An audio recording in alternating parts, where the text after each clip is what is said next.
You're listening to Systemic Error Podcast. The failure was designed. Fury as Trump's spectacularly stupid fireworks leave reflecting pool full of debris, based on an article by David Edwards. Trump turned the mall into a dump, a spectacle built on public damage. Trump's 4th of July display did not merely celebrate the holiday. It used the National Mall, the Lincoln Memorial reflecting pool, and the city around it as disposable set dressing for a personal spectacle. Nearly 850,000 fireworks shells were launched from 10 sites, including the reflecting pool itself. The result was predictable: burned debris in the water, scorched casings on the walkway, record air pollution, hospital transports, and a cleanup crew wading through the mess the next morning. This is the part the coverage should keep centered.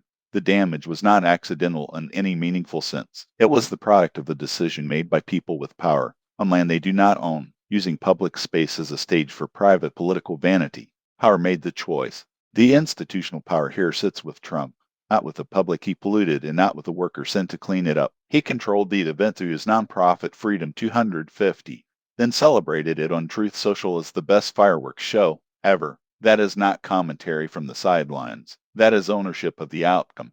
The federal government also enabled it. Interior Secretary Doug Burgum told CNN that the same company tied to a prior no-bid deal and Trump connections will handle the repairs. So the loop is familiar. Public space is damaged. Politically connected contractors profit, and the same network stays in charge of the cleanup.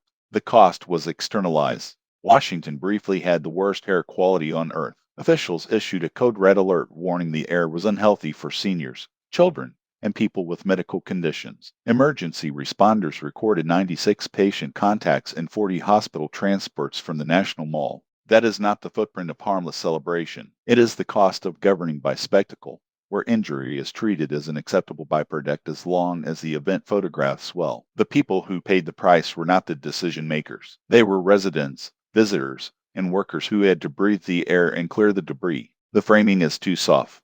The reporting calls the fireworks show a foul up, but that softens the truth. This was a deliberate act carried out by an administration and its allies that treated a renovated public monument as expendable. The reflecting pool had just undergone a $16 million renovation. Then the same political ecosystem around Trump arranged to use it for a fireworks barrage that left it full of trash and burned waste. Calling this a mistake gives too much benefit to people who knew exactly what they were doing. The real story is not incompetence alone. It is entitlement backed by institutional power. Cronyism in plain view. The no-bid contractor ties matter because they show how degradation gets monetized. First comes the vanity project. Then comes the damage. Then comes the familiar contractor with prior Trump ties to profit from the repair. Public resources are treated as a subsidy for a political brand, and the bill comes back to the public twice, once in contamination, again in contracts. That is not an isolated corruption story. It is the governing model. The same people who turn national symbols into props also turn cleanup into a private revenue stream. The system behind the smoke, the fireworks were the headline, but the structure underneath is the larger scandal. Executive power used for self-glorification. Public harm shrugged off as collateral, and repair handed back to the same network that helped create the mess. That is how authoritarian politics often looks in practice, not always through dramatic crackdowns, often through vulgarity, waste, and the steady conversion of shared institutions into personal instruments. What this story reveals is simple. When political power is captured by a man who sees the state as his stage, public space becomes disposable, public health becomes an afterthought, and corruption becomes routine maintenance. You've been listening to Systemic Error. Thanks to Raw Story for today's article, with the automated voice of Joe. Thanks for listening.